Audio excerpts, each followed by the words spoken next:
بسم اللہ الرحمن الرحیم۔ کتاب قصص القرآن، حصہ اول، پارٹ نمبر 31، پیج نمبر 335۔ مرد مومن نے آخری نصیحت کے طور پر پھر کہا، اے میری قوم، مجھے یہ خوف ہے کہ ہمارا حال کہیں ان پچھلی قوموں کا سا نہ ہو جائے جو قوم نوح، عاد اور سمود کے نام سے مشہور ہیں، یا ان کے بعد جو قومیں آئیں۔ اللہ تعالیٰ اپنے بندوں پر کبھی ظلم نہیں کرتا، بلکہ ان قوموں کی سوچ رہے ہو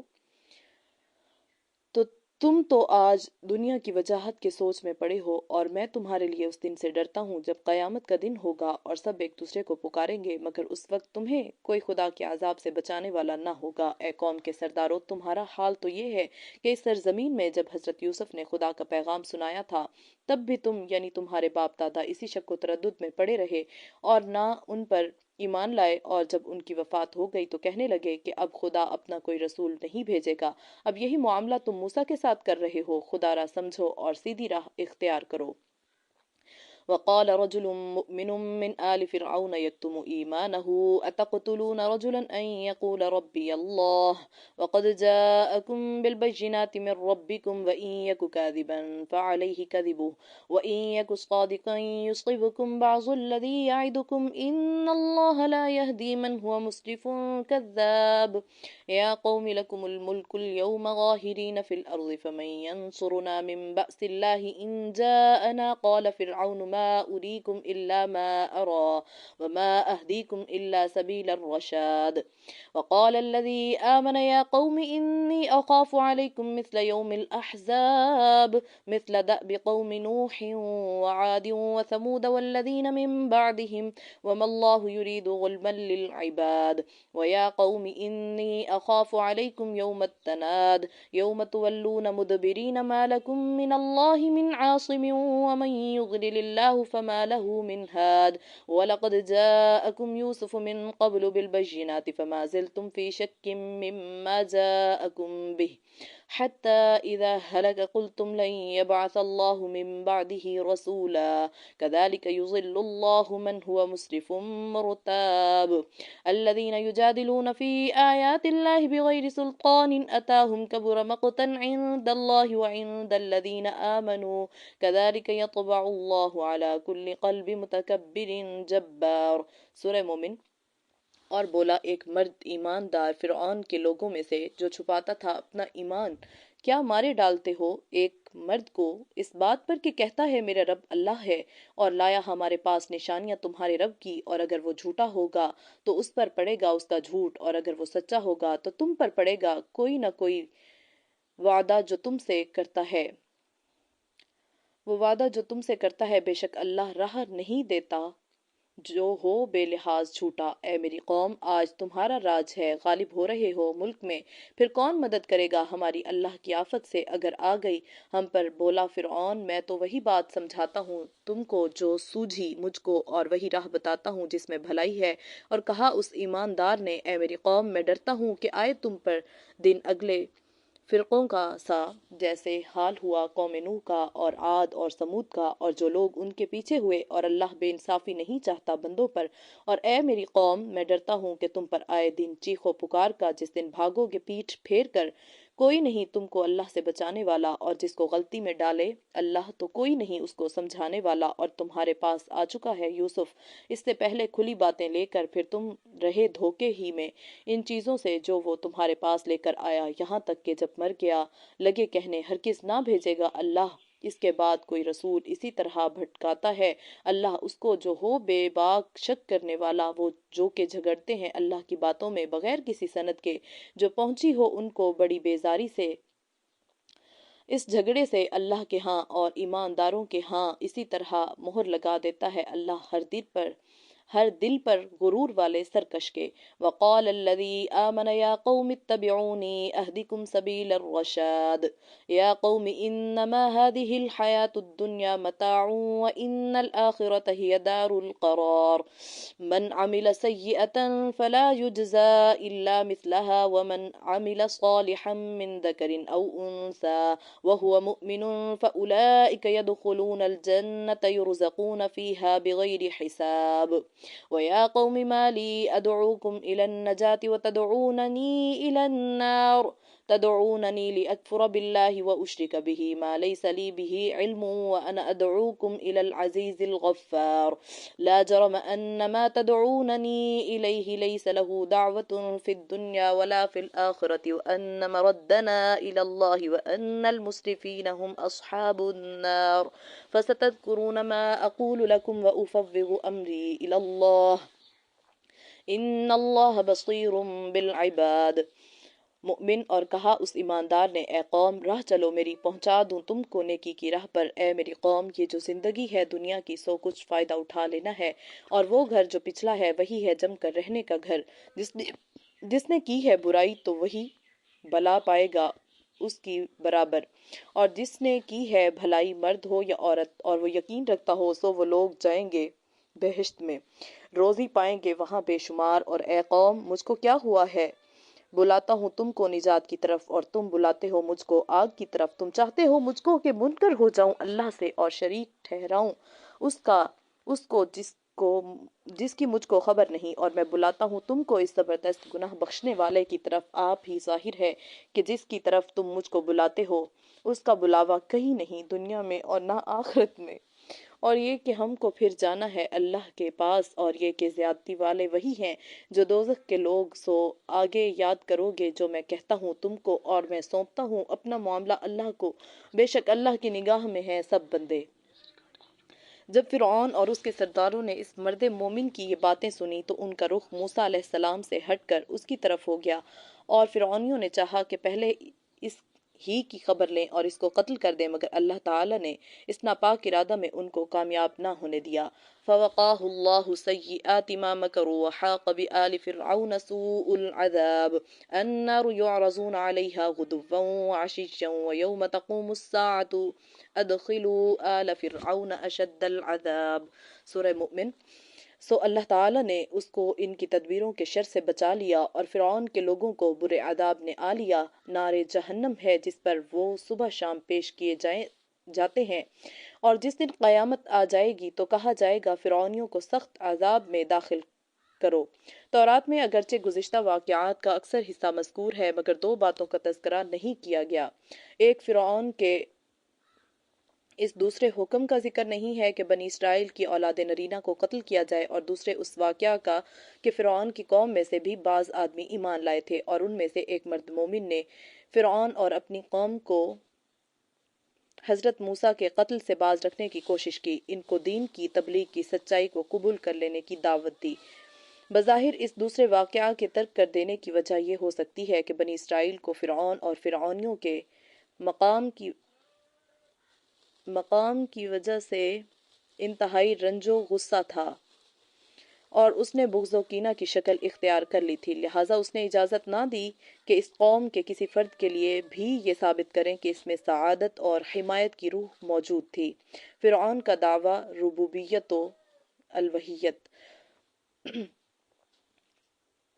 فرعون اور اس کے سرداروں کا موسیٰ علیہ السلام کو شکست دینے میں جب کوئی مکر و فریب اور غیظ و غضب کام نہ آیا اور ارادہ قتل کے باوجود موسیٰ علیہ السلام کو قتل کرنے کی بھی ہمت نہ پڑی تو اب فرعون نے دل کا بخار نکالنے کا یہ طریقہ نکالا کہ ایک جانب حضرت موسیٰ کی توہین کے در پہ رہتا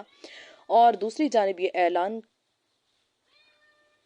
کرتا کہ تمہارا رب اعلیٰ اور معبود میرے علاوہ کوئی نہیں ہے موسیٰ علیہ السلام بن دیکھے خدا کو رب بتا رہا ہے اور میں بائیں 100,000 شوکت و ستوت تمہارے سامنے موجود ہوں چنانچہ مصری قوم پر جو اثر حضرت موسیٰ علیہ السلام کے آیات بینات دیکھ کر ہوا تھا وہ آہستہ آہستہ کم ہونے لگا اور دنیاوی شوکت و ستوت کی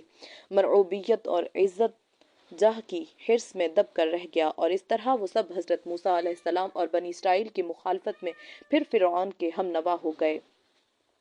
وَنَادَى فِرْعَوْنُ فِي قَوْمِهِ قَالَ يَا قَوْمِ أَلَيْسَ لِي مُلْكُ مِصْرَ وَهَذِهِ الْأَنْهَارُ تَجْرِي مِنْ تَحْتِي أَفَلَا تُبْصِرُونَ أَمْ أَنَا خَيْرٌ مِّنْ هَذَا الَّذِي هُوَ مَهِينٌ وَلَا يَكَادُ يُبِينُ فَلَوْلَا أُلْقِيَ عَلَيْهِ أَسْوِرَةٌ مِّن ذَهَبٍ أَوْ جَاءَ مَعَهُ الْمَلَائِكَةُ مقترنين فاستخف قومه فأطاعوه إنهم كانوا قوما فاسقين اور فرعون نے اپنی قوم میں اعلان کیا، اے قوم، کیا میں مصر کے تاج و تخت کا مالک نہیں ہوں اور میری حکومت کے قدموں کے نیچے یہ نہریں بہہ رہی ہیں؟ کیا تم میرے اس جلال کو نہیں دیکھتے؟ اب بتاؤ، کیا میں مبتد و بالا ہوں؟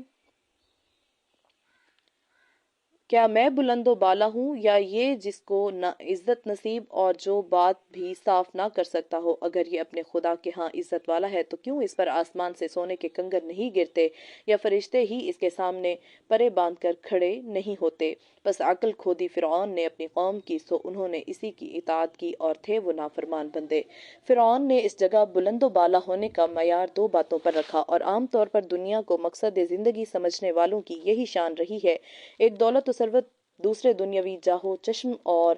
یہ دونوں فرعون کے پاس موجود تھے، موسیٰ علیہ السلام کے پاس نہ تھے۔ حضرت شاہ عبد القادر نور اللہ مرقدہ نے ان دونوں باتوں کو موضح القرآن میں ان الفاظ میں ادا کیا ہے: وہ آپ کنگن پہنتا تھا جواہر کے مکلف، اور جس پر مہربان ہوتا سونے کے کنگن پہناتا تھا، اور اس کے سامنے فوج کھڑی ہوتی تھی پرا باندھ کر۔ فوائد سورہ زخرف۔ اس لیے اس نے انہی باتوں کا ذکر کیا کہ اگر موسیٰ علیہ السلام کا خدا مجھ سے الگ کوئی اور ہستی ہے تو وہ موسیٰ کو سونے کے کنگن آسمان سے کیوں نہیں برساتا، اور فرشتے اس کے جلب میں پرا باندھ کر کیوں کھڑے نہیں ہوتے؟ اور چونکہ قوم کی نگاہ میں دینی و دنیاوی عزت کا معیار یہی تھا، اس لیے فرعون کا داؤ ان پر چل گیا، اور انہوں نے یک زبان ہو کر فرعون کی اطاعت کا دوبارہ اعلان کر دیا۔ فرعون کی اطاعت کا دوبارہ اعلان کر دیا۔ یہ بدبخت یہ نہ سمجھے کہ خدا تعالیٰ کے ہاں عزت کا معیار صدق و خلوص اور خدا کی وفادارانہ عبودیت ہے، نہ کہ دنیاوی دولت و ثروت اور جاہ و حشمت۔ البتہ جو شخص اصل عزت کو حاصل کر لیتا ہے تو خدا تعالیٰ یہ چیزیں بھی اس کے قدموں پر نثار کر دیتا ہے، اور صرف دنیاوی عظمت پر اترانے والوں کو ابدی ذلت و رسوائی کے سوا کچھ حاصل نہیں ہوتا۔ چنانچہ آخر میں یہی صوت موسیٰ اور ان کی قوم بنی اسرائیل اور فرعون اور اس کی قوم کے ساتھ پیش آئی۔ فَلَمَّا آسَفُونَا انتَقَمْنَا مِنْهُمْ فَأَغْرَقْنَاهُمْ أَجْمَعِينَ وَجَعَلْنَاهُمْ سَلَفًا وَمَثَلًا لِلْآخِرِينَ۔ زخرف۔ پھر جب ہم کو غصہ آیا تو ہم نے ان کی بدکرداریوں کا بدلہ لیا، پس ڈبو دیا ان سب کو اور کر دیا گئے گزرے اور آنے والی نسلوں کے واسطے ان کو کہاوت بنا دیا۔ ثم ادبر يسعى فحشر فنادى فقال انا ربكم الاعلى فاخذه الله نكال الاخرة والاولى ان في ذلك لعبرة لمن يخشى۔ سورہ نازعات۔ پس پیٹھ پھیر کر چل دیا، پھر قوم کو جمع کیا، پھر پکارا اور کہنے لگا میں ہی تمہارا سب سے بڑا رب ہوں۔ پس اس کو پچھلے آخرت کے اور دنیا کے عذاب نے آ پکڑا۔ بلا شبہ اس واقعہ میں اس شخص کے لیے عبرت ہے جو خوف خدا رکھتا ہو۔ مصریوں پر قہر خدا۔ غرض حضرت موسیٰ کی رشد و ہدایت کا فرعون اور اس کے سرداروں پر مطلق اثر نہ ہوا، اور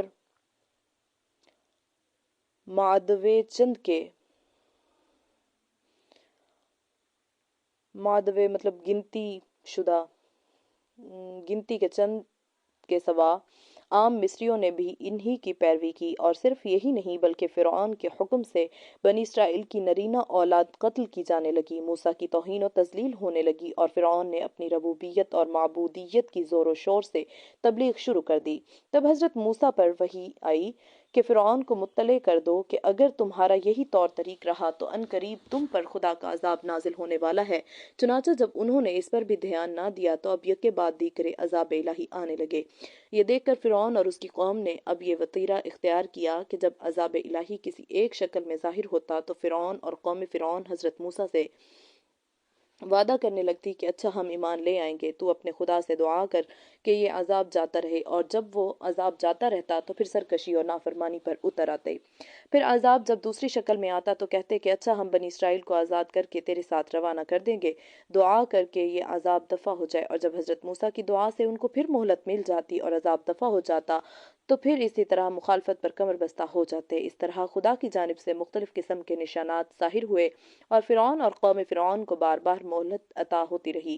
لیکن جب انہوں نے اس کو بھی مذاق بنا لیا تب خدا کا آخری عذاب آیا، اور فرعون اور اس کے سرکش سردار سب ہی غرق کر دیے گئے۔ اللہ تعالیٰ نے حضرت موسیٰ کو بہت سے نشانات معجزات عطا فرمائے تھے، جن کا ذکر بقرہ، اعراف، نمل، قصص اسرا، طٰہٰ، زخرف، مومن، قمر، نازعات میں مختلف طریقوں سے کیا گیا ہے۔ چنانچہ اسرا میں ہے وَلَقَدْ آتَيْنَا مُوسَىٰ 9 آيَاتٍ بَيِّنَاتٍ فَاسْأَلْ بَنِي إِسْرَائِيلَ إِذْ جَاءَهُمْ فَقَالَ لَهُ فِرْعَوْنُ إِنِّي لَأَظُنُّكَ يَا مُوسَىٰ مسحورا قال لقد علمت ما أنزل هؤلاء إلا رب السماوات والأرض بصائر وإني لأظنك يا فرعون مثبورا۔ سورہ بنی اسرائیل۔ اور بلا شبہ ہم نے موسیٰ کو 9 نشانات واضح عطا کیے، پس تو بنی اسرائیل سے دریافت کر کے جب یہ نشانات ان کے پاس آئے تو حضرت موسیٰ سے فرعون نے یہ کہا، اے موسیٰ بلا شبہ میں تجھ کو جادو کا مرا ہوا سمجھتا ہوں۔ موسیٰ نے کہا، تو خوب جانتا ہے کہ ان کو بصیرتیں بنا کر آسمانوں اور زمین کے پروردگار کے سوائے اور کسی نے نہیں اتارا، اور اس لیے بلا شبہ اے فرعون میں تجھ کو ہلاکت زدہ سمجھتا ہوں۔ اور طٰہٰ، نمل، زخرف اور نازعات میں شمار بتائے بغیر صرف کہہ کر ذکر کیا گیا ہے، پھر کسی جگہ اور کہیں اور کسی موقع پر اور کہیں صرف سے تعبیر کیا گیا ہے، اور ان تفصیل اور اجمالی تعبیرات کے علاوہ مستورہ بالا تمام صورتوں میں علیحدہ علیحدہ نشانات معجزات کا بھی ذکر موجود ہے، اور اگر ان سب کو یکجا جمع کیا جائے تو حسب ذیل فہرست مرتب کی جا سکتی ہے: 1 عصا، 2 ید بیضاء، 3 سنین قحط، 4 نقص ثمرات پھلوں کا نقصان، 5 طوفان، 6 جراد ٹڈی دل، 7 قمل جوں، 8 صفادع مینڈک، 9 دم خون، 10 فلق بحر کلزم کا پھٹ کر 10 حصہ ہو جانا،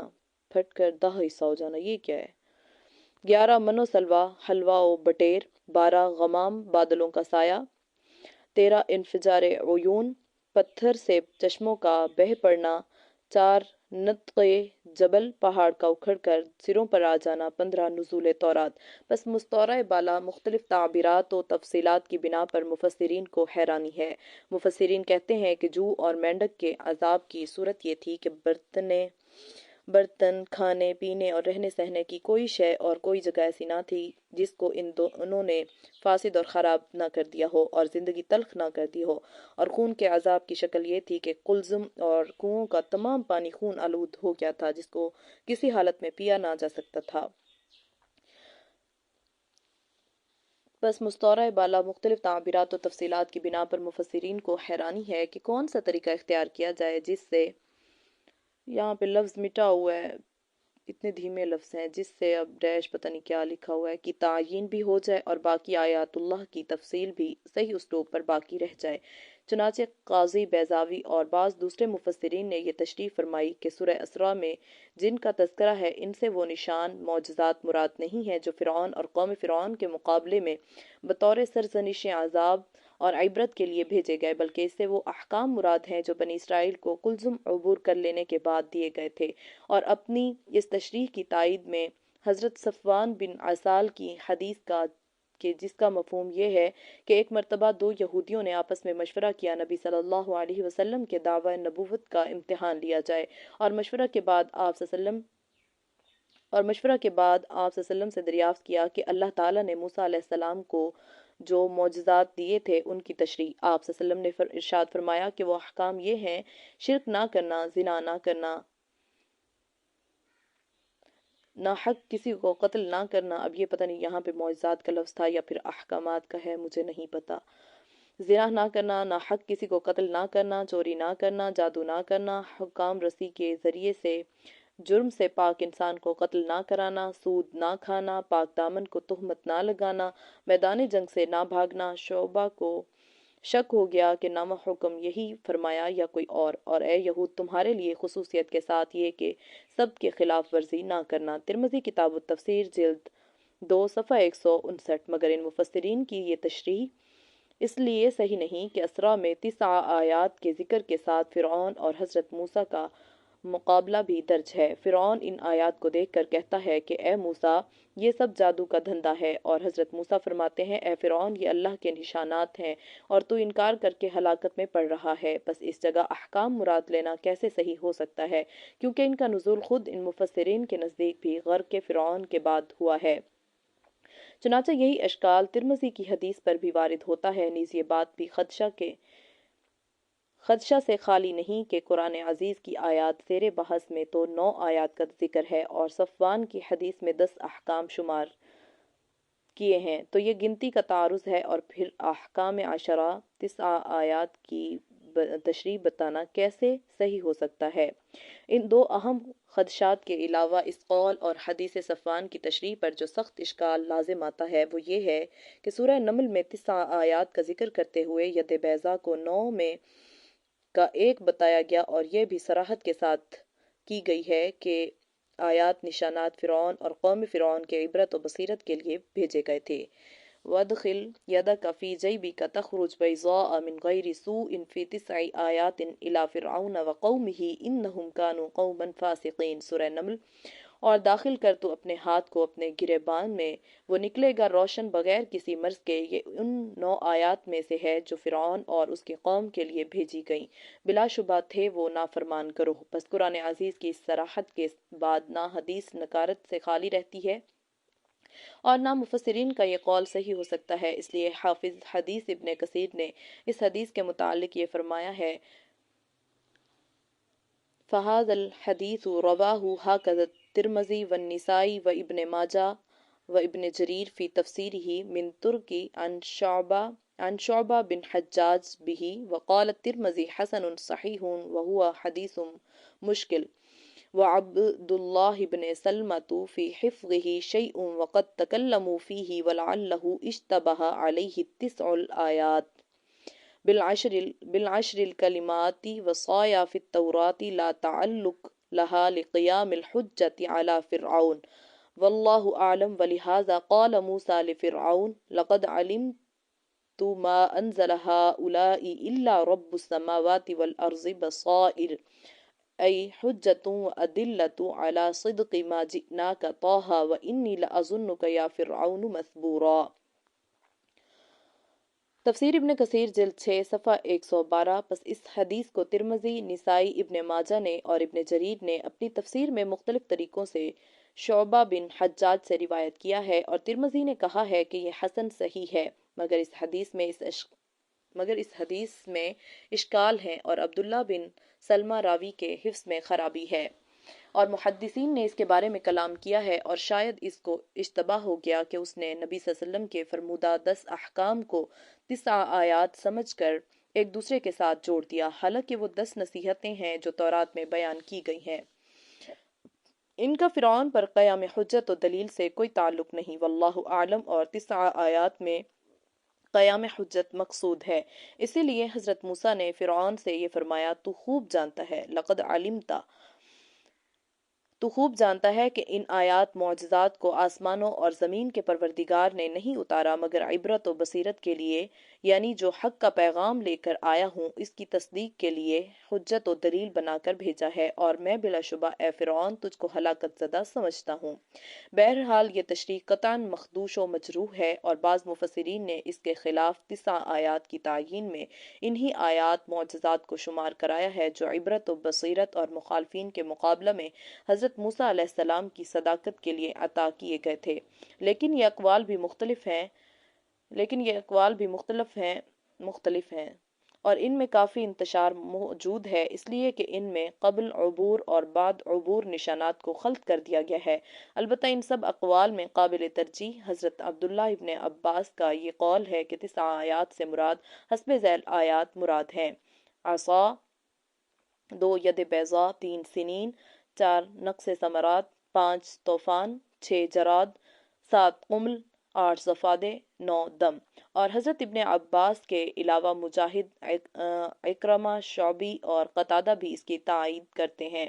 حضرت عبداللہ ابن عباس کی اس تشریح کا حاصل یہ ہے کہ حضرت موسیٰ کو جس قدر بھی آیات معجزات عطا کیے گئے، ایک حصہ بحر قلزم کے عبور سے قبل اور دوسرا حصہ عبور کے بعد سے متعلق ہے،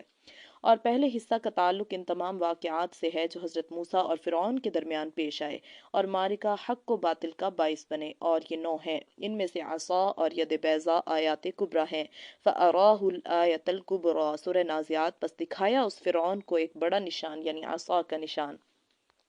وَأَدْخِلْ يَدَكَ فِي جَيْبِكَ تَخْرُجْ بَيْضَاءَ مِنْ غَيْرِ سُوءٍ فِي 9 آیات، نمل، اور داخل کر تو اپنے ہاتھ کو اپنے گریبان میں، نکلے گا وہ روشن بغیر کسی مرض کے 9 نشانات معجزات میں سے، اور باقی 7 آیات عذاب ہیں جس نے فرعون اور اہل مصر قبطیوں کی زندگی تنگ کر دی تھی۔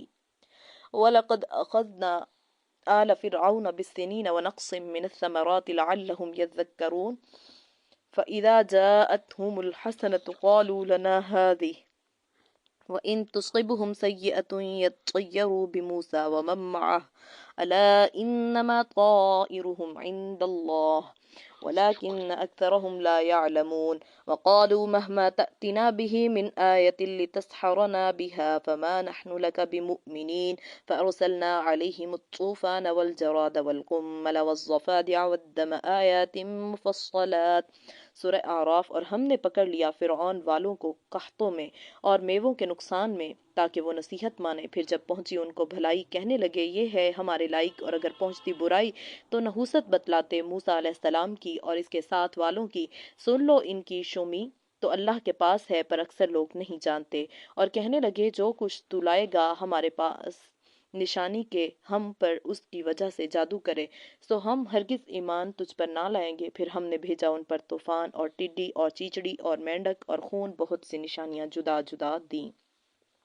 اور آیات بینات کے دوسرے حصہ کا تعلق حضرت موسیٰ علیہ السلام اور بنی اسرائیل سے متعلق واقعات سے ہے، جن میں سے بعض معجزات ان کو ہلاکت سے محفوظ رکھنے اور صداقت موسیٰ کو قوت دینے کے لیے ہے، مثلاً من و سلویٰ کا نزول، غمام بادلوں کا سایہ، انفجار عیون، پتھر سے 12 چشموں کا پھوٹ نکلنا، اور بعض بنی اسرائیل کی سرکشی پر تہدید و تخویف کے لیے ہیں، مثلاً نطق جبل طور کے ایک حصہ کا اپنی جگہ سے اکھڑ کر بنی اسرائیل کے سر پر آ جانا۔ وَظَلَّلْنَا عَلَيْكُمُ الْغَمَامَ وَأَنزَلْنَا عَلَيْكُمُ الْمَنَّ وَالسَّلْوَىٰ كُلُوا مِن طَيِّبَاتِ مَا رَزَقْنَاكُمْ، سورہ بقرہ۔ اور اے بنی اسرائیل، ہم نے تم پر من، حلوہ شیریں اور سلوہ بٹیرے نازل کیا، پس تم ان پاک چیزوں کو کھاؤ جو ہم نے تم کو رزق بنا کر دی ہیں، اور اے بنی اسرائیل، ہم نے تم پر بادل کا سایہ قائم کر دیا۔ وَإِذِ اسْتَسْقَىٰ مُوسَىٰ لِقَوْمِهِ فَقُلْنَا اضْرِب بِّعَصَاكَ الْحَجَرَ فَانفَجَرَتْ مِنْهُ اثْنَتَا عَشْرَةَ عَيْنًا، بقرہ۔ اور جب موسیٰ علیہ السلام نے اپنی قوم کے لیے پانی طلب کیا تو ہم نے کہا اے موسیٰ تو پتھر پر اپنی لاٹھی مار، پس بہہ پڑے اس سے 12 چشمے، اور وہ دونوں قسم کے نشانات کے لیے حد فاصل، اور وہ عظیم الشان نشان ہے جو فلق بحر قلزم کے 2 ٹکڑے ہو کر راہ نکل آنا کے عنوان سے معنون ہے، اور دراصل ظلم و قہر کی ہلاکت اور مظلومانہ زندگی کی نصرت و حمایت کے لیے ایک فیصلہ کن نشان تھا، یا یوں کہہ دیجئے کہ واقعات قبل از عبور کے انجام اور بعد از عبور روشن آغاز کے لیے حد فاصل کی حیثیت رکھتا تھا۔ چنانچہ اعراف، اسراء، طٰہٰ، شعراء، قصص، زخرف، دخان اور ذاریات میں اس کو تفصیل کے ساتھ بیان کیا گیا ہے، اور یہ تمام نشانات معجزات 5 در حقیقت توطیہ اور تمہید ہے۔ در حقیقت تو طیہ اور تمہید تھے۔ تو یا ہا، یہ 3 لفظ ہیں، ایک ایسے عظیم الشان اور جلیل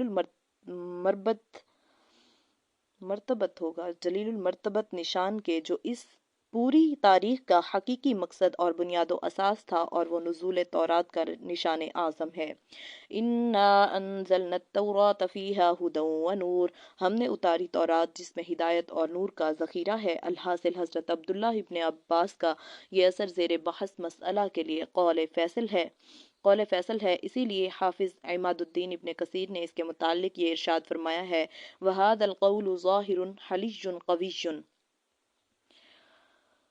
تفسیر کثیر جلد 6 صفحہ 111۔ اس بحث کے لیے روح المعانی ابن کثیر، تفسیر کبیر اور البحر المحیط خصوصیت کے ساتھ قابل مراجعت ہیں۔ ان کے مطالعہ کے بعد مؤلف کے قول فیصل کی اہمیت و لطافت کا اندازہ ہو سکتا ہے۔ وَذَلِكَ فَضْلُ اللَّهِ يُؤْتِيهِ مَن يَشَاءُ وَاللَّهُ ذُو الْفَضْلِ الْعَظِيمِ۔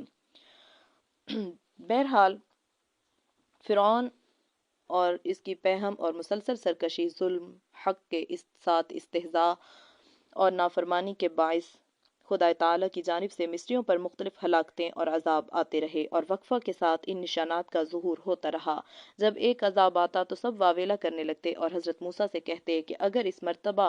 تو نے اپنے خدا سے کہہ کر اس عذاب کو ٹال دیا تو ہم سب بھی مان لے آئیں گے، اور جب وہ ٹل جاتا تو پھر سرکشی شروع کر دیتے۔ آخر پھر دوسرا عذاب آ پکڑتا اور پھر وہی صورت پیش آ جاتی۔ اس تفصیلی واقعہ کا ذکر ابھی سورہ اعراف کی آیات میں گزر چکا ہے۔